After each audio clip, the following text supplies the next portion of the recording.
नमस्कार मित्रांनो, तुमचे स्वागत आहे श्री स्वामी समर्थ.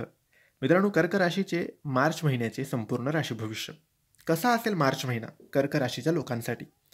कोणत्या गोष्टी होतील, कोणत्या गोष्टी नाही होणार, त्यांनी काय करावे, काय नाही करावे याबद्दल थोडक्यात सविस्तर माहिती आपण आजच्या या व्हिडिओमध्ये जाणून घेऊया. तुमची किंवा तुमच्या जवळच्या व्यक्तींची कर्क राशी असेल तर तुम्ही हा व्हिडिओ संपूर्ण बघावा, कारण या व्हिडिओमध्ये आम्ही तुम्हाला सांगणार आहे कर्क राशीचे संपूर्ण मासिक राशी भविष्य. मार्च 2000 महिना सुरू झालेला आहे. ग्रह आणि नक्षत्राच्या राशी बदलामुळे मार्च 2025 हा महिना खूप खास असणार आहे. मार्च महिना काही राशींसाठी खूप फलदायी तर काही राशींसाठी विशेष काळजीचा असणार आहे.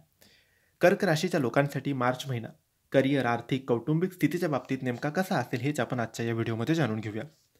कर्क राशीच्या लोकांसाठी मार्च महिन्यात व्यावसायिकांसाठी मार्च महिना सामान्य राहणार आहे.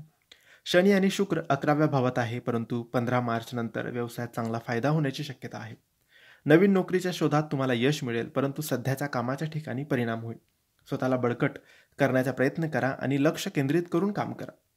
कर्क राशीच्या लोकांनी कौटुंबिक जीवनात विशेष काळजी घ्यावी लागणार आहे. 14 फेब्रुवारी नंतर कुटुंबातील स्वामी 9व्या भावात राहतील, त्यामुळे 14 मार्च नंतर घरातील सर्वजण एकत्र राहतील. कुटुंबात आर्थिक लाभ होण्याची शक्यता आहे.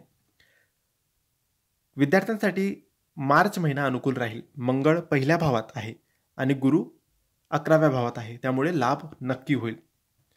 मार्च महिन्यात प्रेमसंबंधांमध्ये तुमच्या जोडीदाराची साथ महत्त्वपूर्ण ठरणार आहे. 22 मार्च नंतर तुमच्या जोडीदारासोबत काही वाद निर्माण होऊ शकतात.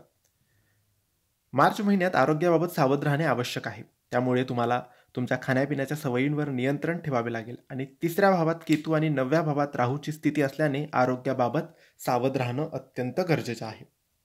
हे होतं मार्च महिन्याचं कर्क राशीचं संपूर्ण मासिक राशी भविष्य.